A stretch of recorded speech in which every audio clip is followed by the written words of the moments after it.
एक बार फिर बात करेंगे आलमी मार्केट में पेट्रोल की कीमतें तो कम हुई है लेकिन पाकिस्तान में बढ़ा दी गई है। पेट्रोल 13 रुपये 18 पैसे महंगा और जिसके बाद हम देख रहे हैं मुख्तलिफ शहरों से नुमाइंदगान हमारे साथ मौजूद हैं और मुमकिन महंगाई का तूफान है वो सर उठा रहा है। इससे पहले हम अशय खुरनोश की बात कर रहे थे। यासिर हकीम आपकी जानिब रुख करते हैं। थोड़ा सा ये बताइएगा, ट्रांसपोर्टेशन पे सबसे पहले भी इम्पैक्ट पड़ता है, तो क्या मुमकिन है कि पेट्रोल और डीजल की कीमतें जब बढ़ी हैं तो किराए में कितने % इजाफा हो सकता है यासिर?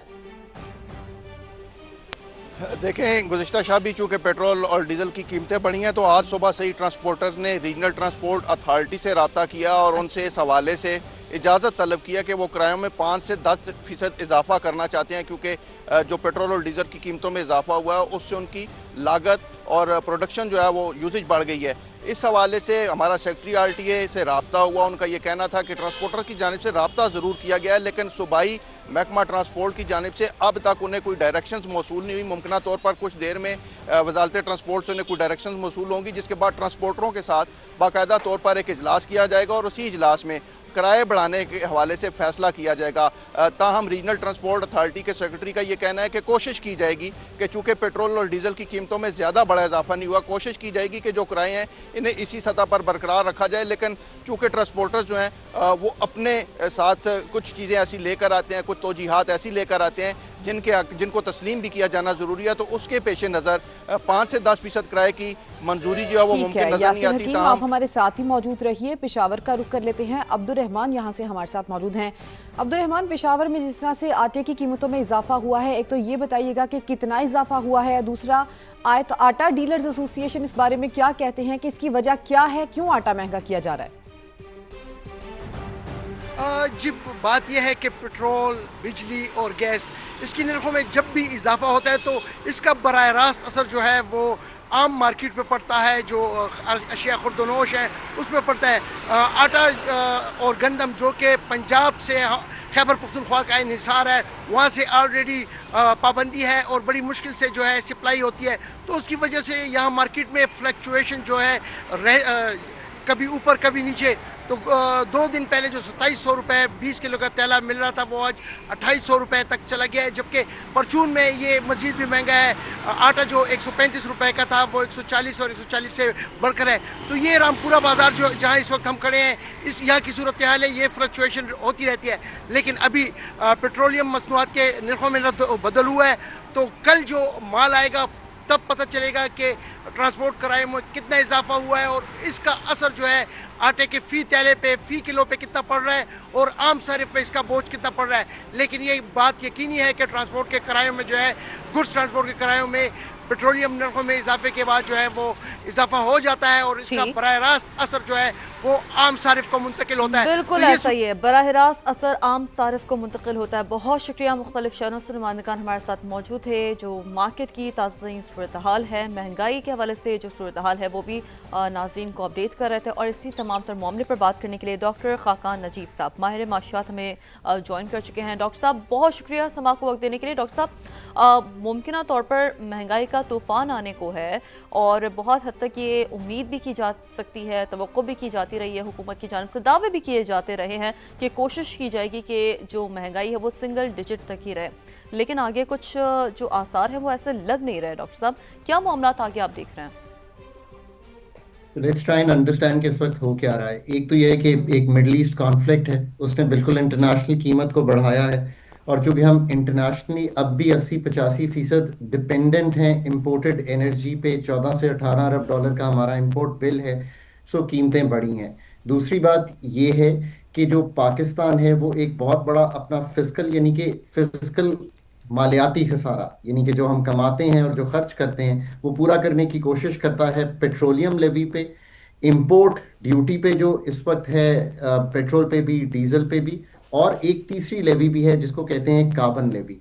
इसीलिए मैं बार बार समझाने की कोशिश करता हूं कि ये जो एडमिनिस्ट्रेटिव प्राइस कंट्रोल्स हैं इनसे ये मसला हल नहीं होना। आप मैम 3 साल बाद भी मुझे इंटरव्यू कर लीजिएगा, आप मुझसे यही सवाल करेंगी कि ये कीमत बढ़ गई है, इसका क्या मसला है। पाकिस्तान में जब तक पेट्रोलियम के बहुत इस्लाहाती एजेंडे पे काम नहीं किया जाएगा ये मसला हल नहीं होगा। जब तक हम पेट्रोलियम लेवी, जो कि एक इनडायरेक्ट टैक्स है, अब मैं आपको एक और मिसाल देता हूं, ये हमने लगाया इसलिए था कि ये 18% जीएसटी की बजाय लगाया गया था, जो कि प्रोविंसेस से शेयर ना करना पड़े, और ये सारे 16.7 ट्रिलियन यानी कि 1677 अरब जो हम कमाने जा रहे हैं अगले साल, जो मालियाती साल 2027 है, ये हमारे पास फेडरल गवर्नमेंट में ही रह जाए, बिकॉज हमने एनएफसी नहीं किया। सो एनएफसी करें, इस मसले से निकलें, इस इनडायरेक्ट टैक्स से निकलें। हाँ खान दूसरी नजीब बात साहब, यह है कि ये इसको तमाम 18% बातें एक आम आदमी की समझ से बाहर हैं। अगर हम इस मामले को आसान करें तो लोगों को सिर्फ इतना समझ में आता है कि पेट्रोल महंगा हुआ है, ओवरनाइट अब चीजें महंगी होंगी, पेट्रोल सस्ता हुआ है, अब थोड़ा बहुत रिलीफ मिलेगा। आम एक इंसान को यही समझ में आता है। जिस पेट्रोलियम इस्लाहात एजेंडे की बात आप कर रहे हैं, अगर इसको रिलीफ की सूरत में समझाया जाए, इसकी इंप्लीमेंटेशन कैसे हो सकती है, क्या पॉलिसी हो सकती है, एक आम आदमी इसको किस तरह से समझ सकता है? बहुत अच्छी बात आपने की है। देखिए ना कि इस वक्त अगर 80 रुपए पेट्रोल पे और शायद 70-72 रुपए डीजल पे है, तो अगर मैं 18% जीएसटी की मद में इसको देखूं तो ये शायद 80 नहीं, 40, 42, 45 के करीब होगा मेरा ख्याल है। सो अगर हम प्रॉपरली निजाम टैक्स का ठीक कर दें तो यहां से आपको एक रिलीफ आ जाता। अब चूंकि आप ना अपना expenditure side of the budget ठीक कर सक रहे हैं, इसका क्या मतलब है? वफाक का खर्चा बहुत ज्यादा है, वफाक वो काम कर रही है जो उसको नहीं करने चाहिए। मैं तो चलो कह ही रहा हूं as a Pakistani thinker, policy maker, academic writer, but अभी आप वर्ल्ड बैंक की भी रिपोर्ट पढ़ लें, 17 ऐसे सब्जेक्ट हैं जो हम चलाने की कोशिश करें जो हमने नहीं चलाने। सो लोगों को रिलीफ अगर टैक्स की मद में जो इस वक्त पेट्रोल और डीजल पर है, जो कि 18% अगर मैं कर लूं तो 30-40 रुपए आ जाता है। अब इसको करने के लिए पूरे बजट में आपके पास मौका है। आप जब भी बजट में एनएफसी ठीक करें, आप अपने इख्तियारात जो सूबों को सतही तौर पे जाने चाहिए, अपने काम कम करें, तो एक्सपेंडिचर रिफॉर्म जो है वो ये एक रिलीफ देगा। दूसरी बात ये भी समझिए कि हमने आज भी ये जो प्राइसिंग का मैकेनिज्म है, जो बाकी प्राइसिंग का मैकेनिज्म है, उसको ट्रांसपेरेंट या मार्केट बेस्ड नहीं किया। सरकार ये हर हफ्ते थ्रू ओगरा इसको डिटरमिन कर देती है। इसमें से भी आपको निकलना पड़ेगा। आप प्राइवेट इन्वेस्टमेंट को खोलने नहीं दे रहे, आप रिफाइनरीज को, अब ये भी समझिए कि जो हमारी रिफाइनरीज हैं वो बहुत पुरानी हैं, वो हाइड्रो स्किमिंग पे काम करती हैं। मैं तो 10 साल से सुन रहा हूँ अपग्रेड हो रही हैं। पार्कों की थोड़ी सी अपग्रेडेशन है जो कि लाइट कन्वर्जन करती है, वो भी ठीक नहीं हुई। आप कहेंगे आप बहुत गहरी बातें करें ma'am, but I have to tell you this. मतलब मैं कितनी दफा ये चीज पिछले 10 साल में कह चुका हूं कि जब तक रिफाइनरीज को अपग्रेड नहीं करेंगे, आप क्रूड मंगा के नहीं रिफाइन कर सकते। आप कहेंगे जी रशिया से क्रूड आएगा, कहा ना। It makes me upset to say this कि ये गलत बात थी, बिकॉज आप रशियन क्रूड पाकिस्तान में कर ही नहीं सकते रिफाइन, बिकॉज आपकी कैपेसिटी नहीं है। India has upgraded their refineries, so हमने क्यों नहीं काम किया? ये जो सारा इस वक्त पाकिस्तान का पस मंजर है ना पेट्रोलियम सेक्टर का, ये हमारी वो स्ट्रक्चर्स को तब्दील करने की, आप उसको कहें कि हम स्लो हैं, हम कर नहीं पा रहे। अब एक और बात, आपके पास स्ट्रेटेजिक पेट्रोलियम रिजर्व्स नहीं थे जब आप कोविड में गए, आपने कहा हम बिल्ड करेंगे। नेक्स्ट शॉक आया जो आपने अभी मिडिल ईस्ट का देखा, हम फिर वहीं खड़े हुए हैं।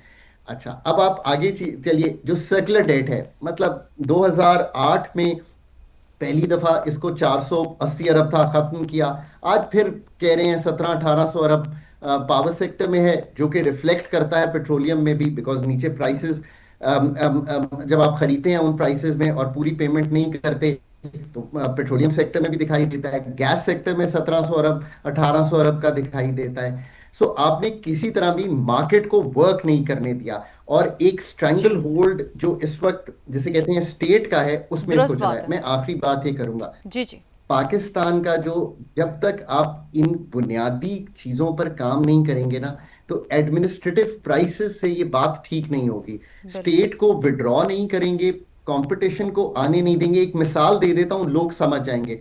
किसी ने आज तक मुझे आके नहीं कहा, मेरे जितने लोग हैं जो कम अर्नर्स हैं, मिडिल अर्नर्स हैं, हाई अर्नर्स हैं, मुझे किसी ने नहीं कहा कि यार मोबाइल इस्तेमाल करना बहुत महंगा है, बल्कि लोग एक्सेसिव इस्तेमाल करते हैं बिकॉज वो सस्ता है बहुत। क्यों है ये? हमने उस मार्केट को चलने दिया, कंपटीशन आने दिया, प्राइसेस को गिरने दिया। मिसाल दी आपने खान साहब, बड़ा मुफस्सल अंदाज में जो आपने तज्जिया है इस पर समा के नाज़रीन के सामने रखा है। बेहद शुक्रिया, आपने वक्त दिया।